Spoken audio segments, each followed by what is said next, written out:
es mi casa sin ninguna duda. Por eso os he pedido que tengamos esta entrevista aquí. Aquí entré yo hace mucho más de 50 años, emocionado, viendo a ver pensando cómo sería esto. Y la verdad es que no me defraudó.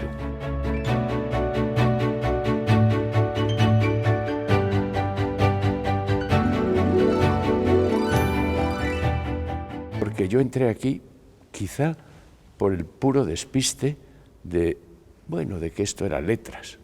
Y a mí me parecía que para una persona que quería escribir, que posiblemente algún día me dedicaría a hacer una novela, que esto estaría bien.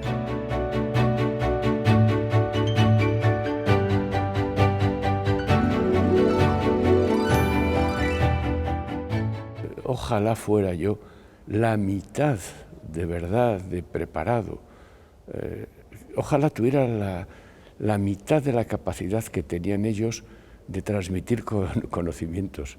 De verdad que cuando uno piensa en Fernando Lázaro, en José Luis Pensado, en Manuel García Blanco, en Luis Michelena, en Antonio Tobar, en aquella época esta universidad era un auténtico vergel de verdad, de sabiduría, de personas sabias, interesadas por enseñarnos, intentando obligarnos a encontrar el placer del trabajo.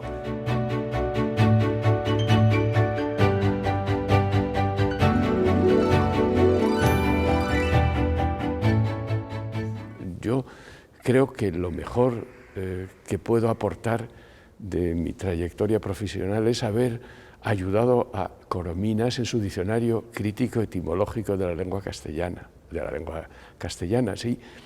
Y claro, son 7 años de trabajo con yo creo que el mejor filólogo del siglo XX. Entonces, uno piensa, ¿realmente qué hay ahí de mi propia aportación? Lo que hay ahí es mucho aprendizaje. Entonces pienso en eso, pienso en la tarea del diccionario histórico y en mis colaboradores, y pienso que estoy aprendiendo más de ellos ahora de lo que ellos han aprendido de mí.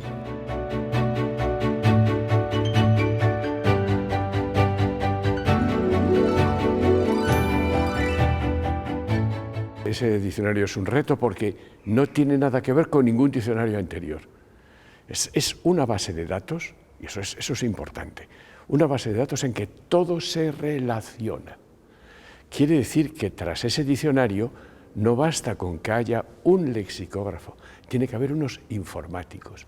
Y no hay nada parecido en la bibliografía española ni de otra lengua a un diccionario concebido así, donde cada palabra entra en relación con todas las demás y donde lo que se hace para una de ellas tiene que ver con lo que se hace para todas las demás.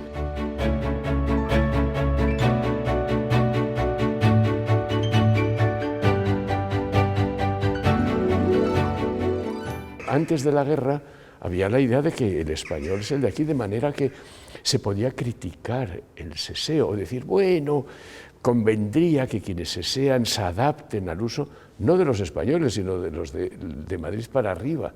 Y eso ahora se ha perdido. Y ahora es tan elegante, es tan culto, tan importante hablar como Mario Vargas Llosa que hablar como un campesino de Monleras.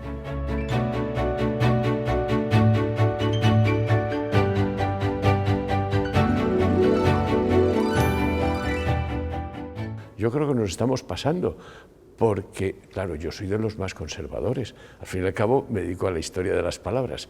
Y soy consciente de que muchas veces discutimos palabras que van a desaparecer en 2 o 3 días. Tenemos ahí el CD-ROM y nos parece, bueno, que eso es la modernidad. Es que dentro de unos años no vamos a saber ni qué era eso. Entonces, bueno, lo que ocurre es que ahora los medios que tenemos de tipo informático permiten incorporar palabras que no duren mucho.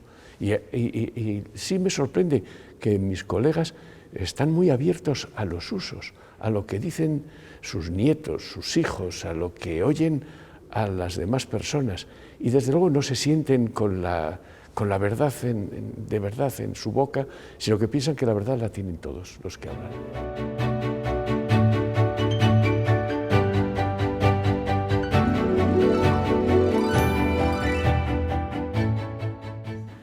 nosotros no podemos terminar precisamente en nuestra mesa de trabajo haciendo un artículo para especialistas, si eso no llega de alguna forma.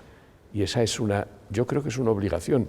Y hay algo que verdaderamente supone de obligación por mi parte, o lo he sentido así, cuando me he dedicado por ejemplo, a algún programa de televisión. Es que es muy divertido.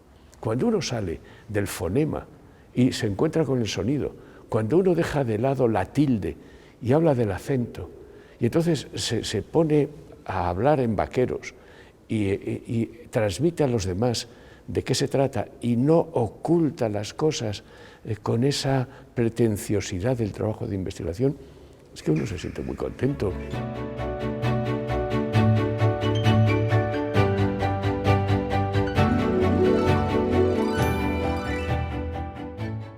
Eso es una bendición para el español, eso es una auténtica bendición. Yo me encuentro con que hay gente que me escribe, gente que no sería capaz de escribir de otra manera. Y por lo tanto, lo que importa, primero, es el hecho de querer comunicarse. Dos, de adaptarse precisamente a ese medio. Y quien lo hace no tiene ningún problema para, si quiere, hacerlo bien en otra situación. Yo creo, hemos de suponer que Miguel de Cervantes hablaba como escribía. En absoluto. Bueno, se hubieran reído de él. Miguel de Cervantes hablaba de una manera y escribía de otra. Y nosotros, yo escribo precisamente en el WhatsApp y yo escribo SMS. O sea, y lo hago a la manera como lo hacen todas las demás personas, ahorrando espacios y yendo lo más rápidamente posible y cometiendo errores sin importarme reconstruirlos. Pero cuando yo corrijo pruebas de un artículo, soy muy cuidadoso a ver si no aparece ninguna errata. Pues no se contradice lo uno con lo otro. Y en cambio lo que me está pasando es que gracias a Internet tengo un acceso a una información que antes era impensable.